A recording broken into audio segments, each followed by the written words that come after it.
के बाहर लगे। इस बोर्ड पर यह साफ साफ लिखा है कि सूर्य उदय से पहले एवं सूर्यास्त के पश्चात आपको इस किले में प्रवेश करना तो दूर, आपको रात के वक्त इस किले के आसपास भी नहीं भटकने दिया जाएगा। आज मैं आपको इसी भानगढ़ के किले की वो 2 कहानियां बताऊंगा जिस कारण रात के वक्त लोग इस किले में प्रवेश करना तो दूर, इसके आसपास भी नहीं भटकते। और कुछ लोग इन कहानियों को कहानी नहीं बल्कि सच्ची घटना मानते हैं। कहते हैं कि जब आमेर के राजा भगवंत दास भानगढ़ के किले को बनवा रहे थे तो वहीं कुछ दूरी पर गुरु बालूनाथ तपस्या किया करते थे।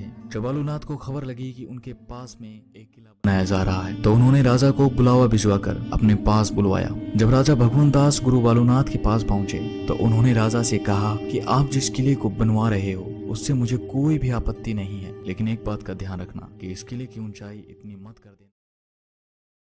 उन दिनों जो साधु संत हुआ करते थे उनका बहुत आदर सम्मान किया जाता था, उनकी किसी भी बात को टाला नहीं जाता था। तो राजा ने भी ऐसा ही किया और फिर किले के निर्माण में ऐसा ही किया गया। किले के किसी भी भाग की ऊंचाई इतनी नहीं रखी गई जिससे कि किले की परछाई गुरु तक पहुंच सके। इस बात का ख्याल अगली 2 पीढ़ियों तक तो रखा गया, लेकिन उसके बाद जब तीसरी पीढ़ी ने भानगढ़ की गद्दी संभाली तो उन्होंने इस बात को गंभीर न लेते हुए गुरु बालूनाथ की चेतावनी को अनसुना कर दिया और उन्होंने कुछ स्थानों का पुनः निर्माण करवा के किले को और ऊंचा करवा दिया। और आखिर किले की परछाई गुरु बालूनाथ तक पहुंच जाती है। और जब यह परछाई बालूनाथ की तपस्या वाले स्थान पर पहुंची तो बालूनाथ को इतना गुस्सा आया कि उन्होंने ये श्राप दे दिया कि भानगढ़ तबाह हो जाएगा। और उसी दिन के बाद भानगढ़ पर दुखों का पहाड़ टूट पड़ता है। और यह भी कहा जाता है कि 1783 में जो भयंकर अकाल आया था जिसमें मरने वालों का आंकड़ा करोड़ों में था, वो अकाल गुरु बालूनाथ के श्राप की वजह से आया था। और आज तक यहाँ पर इस श्राप का असर देखने को मिलता है, जिस कारण से लोग इसके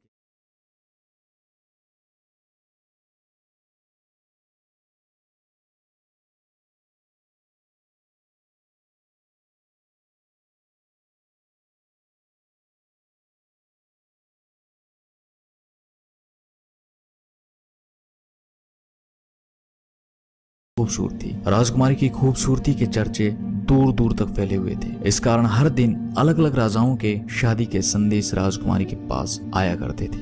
लेकिन इन राजाओं के अलावा एक और शख्स था जिसकी नजर थी राजकुमारी रत्नावती पर। उसका नाम था सिंधिया, जो एक तांत्रिक था। एक दिन जब सिंधिया तांत्रिक ने राजकुमारी को देखा तब से सिंधिया तांत्रिक राजकुमारी के लिए पागल सा हो जाता है। सिंधिया तांत्रिक राजकुमारी को पाना चाहता था, लेकिन सिंधिया तांत्रिक जानता था कि वो सीधे तरीके से राजकुमारी को नहीं पा सकता था, क्योंकि कहाँ शमशान में रहने वाला सिंधिया और कहाँ महलों में रहने वाली राजकुमारी रत्नावती। तो सिंधिया तांत्रिक ने राजकुमारी को पाने के लिए एक ऐसा तरीका अपनाया जिसने उस क्षेत्र का नाश कर दिया। भानगढ़ के इस किले में उन दिनों बाजार लगता था। तो एक दिन राजकुमारी की दासी इसी बाजार में राजकुमारी के लिए तेल लेने आई। बस सिंधिया तांत्रिक को इसी दिन का इंतजार था। जब वह दासी तेल खरीद कर वापस जाने लगी तो तांत्रिक ने उसे रोक लिया। सिंधिया तंत्र विद्या में इतना माहिर था कि उसने उस तेल पर वशीकरण का मंत्र फूंक दिया ताकि वो राजकुमारी को पा सके। दासी तेल लेकर राजकुमारी के पास पहुंच जाती है, लेकिन राजकुमारी भी इस विद्या का ज्ञान रखती थी।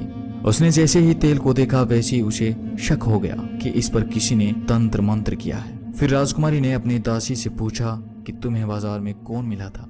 तब दासी ने बताया कि उसे सिंधिया तांत्रिक मिला था। तब सिंधिया तांत्रिक नाम सुनते ही रानी को सब कुछ समझ में आ जाता है। उसे समझ आ गया था कि मामला क्या है।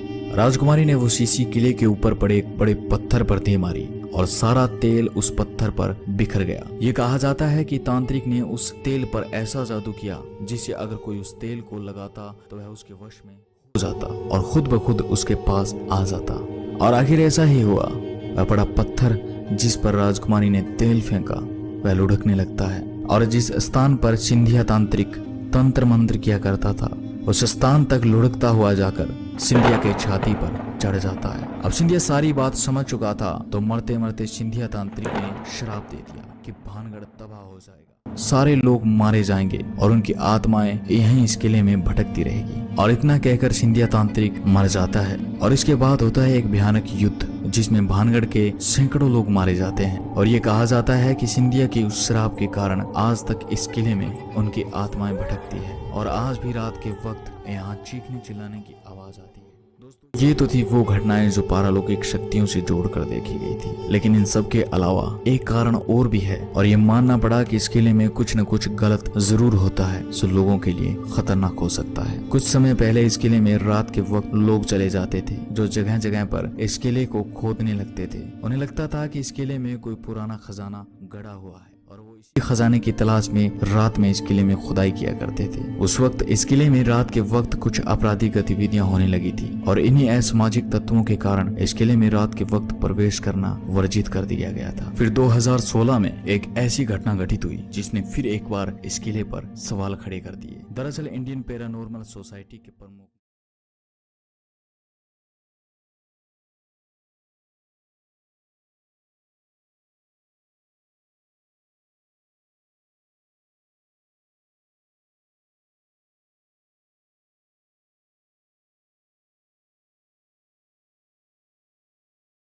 जुलाई 2016 को उनके अपने घर में बड़े ही रहस्यमय तरीके से मौत हो जाती है और इस मौत का कारण कई न्यूज चैनल्स ने इन्हें शैतानी ताकतों को माना। तो दोस्तों ये थी इस भूत किले की कहानियां। मैं इस वीडियो में बताई गई कहानियों की सत्यता का प्रमाण तो नहीं देता, लेकिन कुछ न कुछ तो रहस्य जरूर है जिस कारण भारत सरकार को भी इस किले के बाहर ये बोर्ड लगाना पड़ा। वीडियो को लाइक और चैनल को सब्सक्राइब करने के साथ कॉमेंट बॉक्स में जरूर